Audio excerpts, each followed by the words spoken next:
धीरे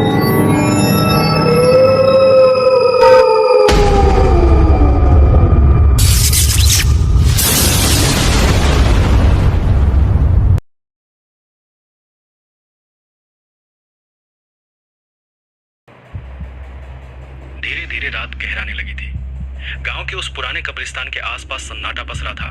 बस हवा की हल्की सरसराहट और कहीं दूर से आती एक औरत की सिसकी जो रूह तक कंपा दे। कहते हैं उस बरगद के नीचे एक आत्मा अब भी किसी वादे की राह देख रही है। वो जिसने प्यार किया पर उसे जिंदगी ने पूरा होने से पहले ही तोड़ दिया। लोग कहते हैं जो भी वहां गया वो लौट तो आया लेकिन कभी पहले जैसा नहीं रहा। आज हम आपको सुनाने जा रहे हैं वही किस्सा जिसे सुनकर गांव वाले आज तक रात को दरवाजे बंद कर लेते हैं। तो दिल थाम लीजिए क्योंकि अब शुरू होती है कब्रिस्तान का रहस्यमयी किस्सा। एक ऐसी कहानी जहां हर सिसकी के पीछे छिपा है एक अधूरा वादा और एक अधूरी रूह। उत्तर प्रदेश के एक छोटे से गांव धनौरा में रात जल्दी उतर आती थी। जैसे ही सूरज पहाड़ियों के पीछे छिपता पूरा गांव सुनसान हो जाता। लोग कहते रात को 8 बजे के बाद उस पुराने कब्रिस्तान के पास मत जाना। वहां जाने वालों की वापसी कभी पहले जैसी नहीं होती थी। कोई पागल लौटता, कोई गूंगा और कुछ तो कभी लौटे ही नहीं। गांव के बाहरी हिस्से में एक पुराना ब्रिटिश कालीन कब्रिस्तान था। टूटी हुई दीवारें, झुके हुए पेड़ और एक विशाल बरगद जो बीच में खड़ा था। लोग कहते थे उस बरगद के नीचे एक अधूरी आत्मा भटकती है। वो किसी वचन का इंतजार कर रही है जो अधूरा रह गया था। 3 दोस्त रवि, अर्जुन और नील गांव के कॉलेज में पढ़ते थे। तीनों को रहस्य और डरावनी जगहों की खोज करना पसंद था। एक रात अर्जुन ने कहा, सुना है उस कब्रिस्तान में रात को किसी औरत की सिसकियां सुनाई देती है। नील ने मुस्कुराते हुए कहा, चलो ना, जाकर देखते हैं। डरना किस बात का? रवि थोड़ा झिझका।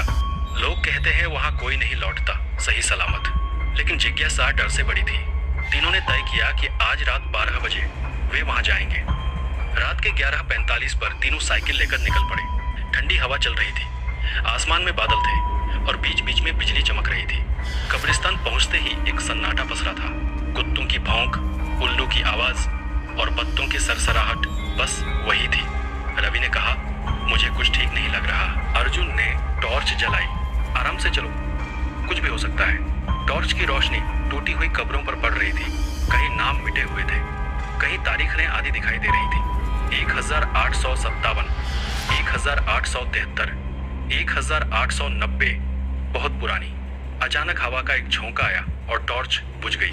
नील ने मोबाइल निकाला। मेरे में फ्लैशलाइट है। जैसे ही उसने मोबाइल जलाया, बरगद के पेड़ के नीचे एक सफेद साया दिखा। वो साया एक औरत का था। लंबे बाल, सफेद साड़ी और सिर झुका हुआ। तीनों जड़ हो गए। नील ने घबराकर कहा, शायद कोई इंसान है। लेकिन अगले ही पल वो औरत हवा में कुछ कदम आगे बढ़ी, बिना जमीन छुए। रवि चीखा, भागो। तीनों भागने लगे, पर अचानक कब्रिस्तान का गेट बंद हो चुका था। गेट की सलाखें ठंडी बर्फ जैसी थी। पीछे मुड़े वो औरत अब बरगद के नीचे नहीं थी, बल्कि उन्हीं के सामने खड़ी थी। क्यों आए हो यहाँ? उसकी आवाज भारी और टूटी हुई थी। अर्जुन ने कांपते हुए कहा, हम बस देखने आए थे।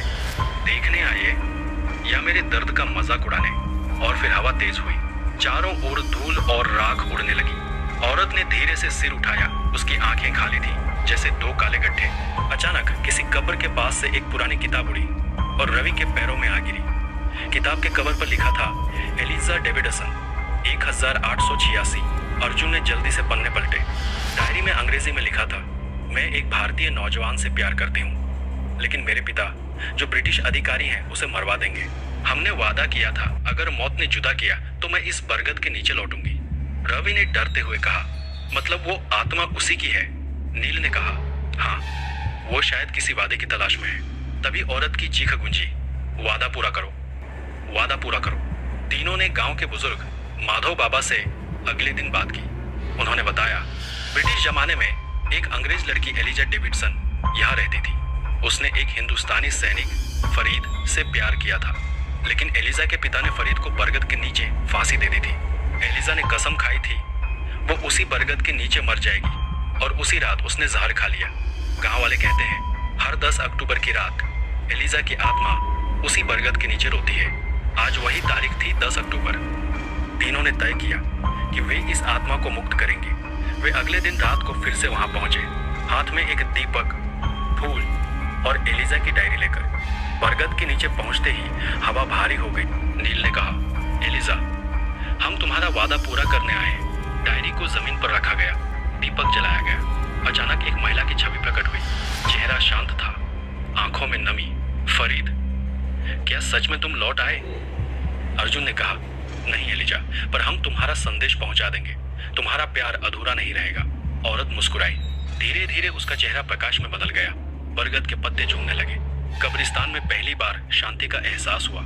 दीपक की लौ शांत हुई और एलिजा का साया आकाश में विलीन हो गया। अगली सुबह गांव वाले जब वहां पहुंचे तो बरगद के नीचे एक नई कब्र दिखाई दी। उस पर लिखा था, एलिजा और फरीद अब सदा के लिए साथ। रवि, अर्जुन और नील उस दिन के बाद कभी रात में नहीं निकले। पर एक बात अजीब थी, जब वे वहां से लौटे रवि की जेब में वही डायरी फिर से थी, पर अब उस पर नया पन्ना जुड़ा हुआ था। धन्यवाद मेरे दोस्तों, अब मैं आजाद हूँ, लेकिन जो भी झूठ बोलेगा मैं लौट आऊंगी। और उसके नीचे एक ताजा लाल निशान था, जैसे खून से लिखा गया हो। कहानी का सार, ये कहानी सिर्फ डर की नहीं, बल्कि एक अधूरे प्यार और वादे की पूर्ति की है। कब्रिस्तान का रहस्यमयी किस्सा हमें यह सिखाता है कि आत्माएं सिर्फ डराती नहीं, कभी कभी वे इंसानियत की याद भी दिलाती है।